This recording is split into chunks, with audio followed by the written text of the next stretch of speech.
it's 2012 African Cup of Nations time again, and in this segment of MTN Football Webcast, we take a look at Group C. Welcome to MTN Football Webcast. I'm your host, Brian Lee. Alongside me, I have Dwayne DeLocke. And Dwayne, out of all the groups in this AFCON tournament, this is probably the most open group, with each team fancying their chances of qualifying. It's got Northern African countries in the likes of Tunisia, Morocco, and then of course Niger, and host nations Gabon. And if anything, Gabon will really fancy their chances playing at home, that they'll get through to the knockout stages.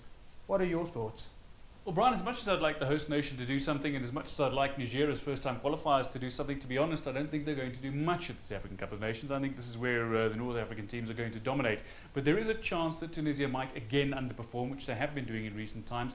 And of course, they were run close by Malawi in the qualification race for this. And of course, they only qualified as one of the runners-up spots for this tournament. Botswana finished ahead of them in their group. Botswana, of course, the first team to qualify for the African Cup of Nations this time around. But I mean, if you look at this Tunisian side, they've got the capable players. They've got players like Issam Jamar, who's not only top goal scorer for Tunisia in the qualifying campaign, he was top goal scorer in the entire African qualification campaign. 6 goals to his credit, and this is a man that's got the ability to hit the back of the net from anywhere. You combine it with the fact that the large majority of this Tunisian squad is made up of players from Esperance's side that made it all the way through to not only through to the final of the CAF Champions League, they won the CAF Champions League. Oussama Daragi recently picked up the award for the best player on the African continent at the CAF Awards. And you combine all those factors and you start to see that Tunisia are a very dangerous unit. But in terms of club units, I mean, and cohesion, you've got to look at Morocco. The Atlas Lions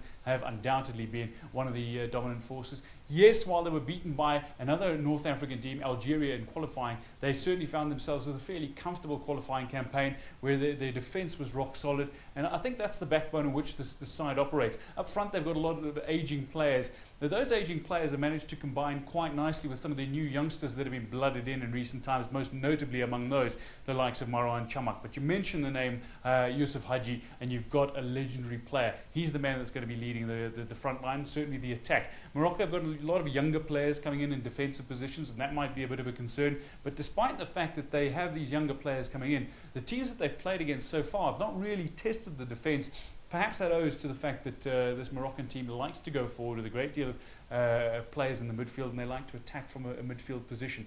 From what you're saying, Dwayne, it sounds like the North African teams are definitely favourites to qualify from this group.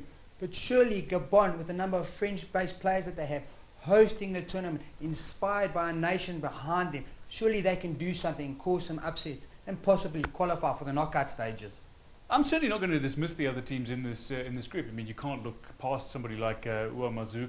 This is a man who's a great striker for this Niger side. And you look at Kasali Dauda, the man in goal. They've got some really star players. And if Kasali Dauda has 2 great games and they manage to keep clean sheets, who knows? Niger might progress. If you look at the host nation, though, you look at the likes of Pierre Aubameyang, another one of the great French-based players. If you look at Eric Mulungi, certainly the likes of ex-Hull City star, a man who played in Scotland for years, and Daniel Cousin, they've got a great player there. But, you know, he's nearly 35 years old now, is Cousin.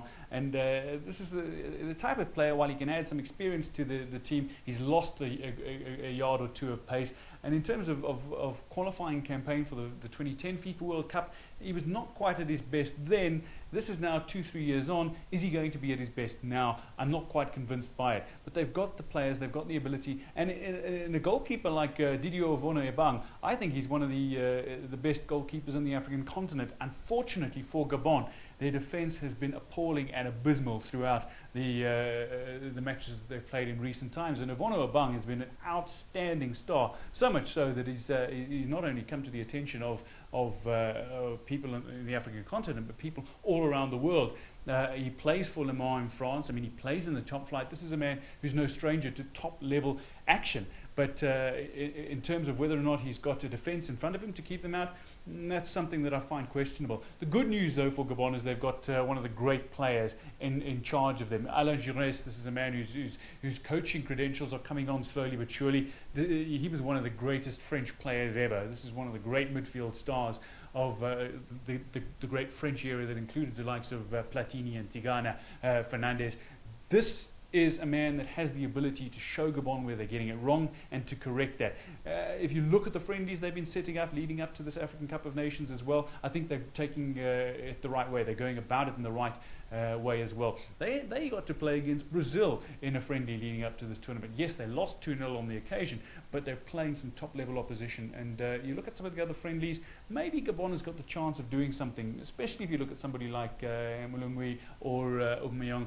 Ultimately, though, I don't think they're going to have enough against the North African oppositions. But all they need is one positive result, and maybe things could go their way.